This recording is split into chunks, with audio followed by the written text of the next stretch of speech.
నెల్లూరు జిల్లా కోవూరులో గంజాయి ముఠాను పోలీసులు అరెస్ట్ చేశారు. కోవూరు మెయిన్ రోడ్ అంబేద్కర్ బొమ్మ నుంచి బజార్ సెంటర్ వరకు ముఠా సభ్యులను రోడ్డుపై నడిపిస్తూ పోలీసులు అవగాహన కల్పించారు. వారి వద్ద నుంచి 3.35 లక్షల రూపాయల విలువ గల 6 కేజీల 600 గ్రాముల గంజాయి, అలాగే 2 మోటార్ సైకిళ్లను పోలీసులు స్వాధీనం చేసుకున్నారు.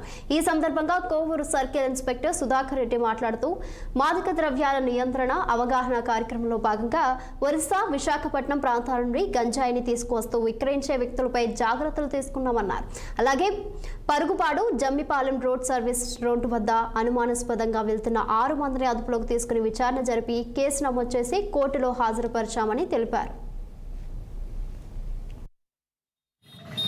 గంజాయి ఇతర మత్తు పదార్థాలను నిర్మూలించాలని రాష్ట్ర ప్రభుత్వం నిర్ణయంతో మా జిల్లా ఎస్పీ గారు డాక్టర్ అజితా వేజెండ్ల మేడం గారి సూపర్విజన్లో నెల్లూరు రూరల్ డిఎస్పీ గారు గట్టప్రేని శ్రీనివాసరావు గారు డైరెక్షన్లో నేను కోవూరు ఎస్ఐ గారు ఈ డ్రగ్స్ నిర్మూలించేదానికి పలు రకాలైనటువంటి అవగాహన కార్యక్రమాలు వివిధ గ్రామాల్లో, కాలేజీల్లో చేపట్టడం జరిగింది.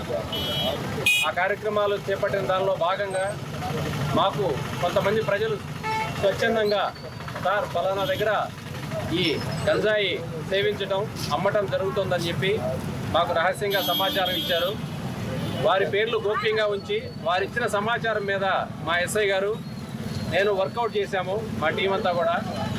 దానిలో భాగంగా గంజాయి విశాఖపట్నం, ఒరిస్సా బోర్డర్ ప్రాంతాల నుంచి తీసుకొని వచ్చి కోవూరు చుట్టుపక్కల మరియు నెల్లూరు నగరంలో వెంకటేశ్వరపురం, ఎన్టీఆర్ నగరు, బాలాజీ నగర్ ఏరియాల్లో అమ్మేటువంటి ఒక 6 మంది వ్యక్తుల్ని గుర్తించడం జరిగింది.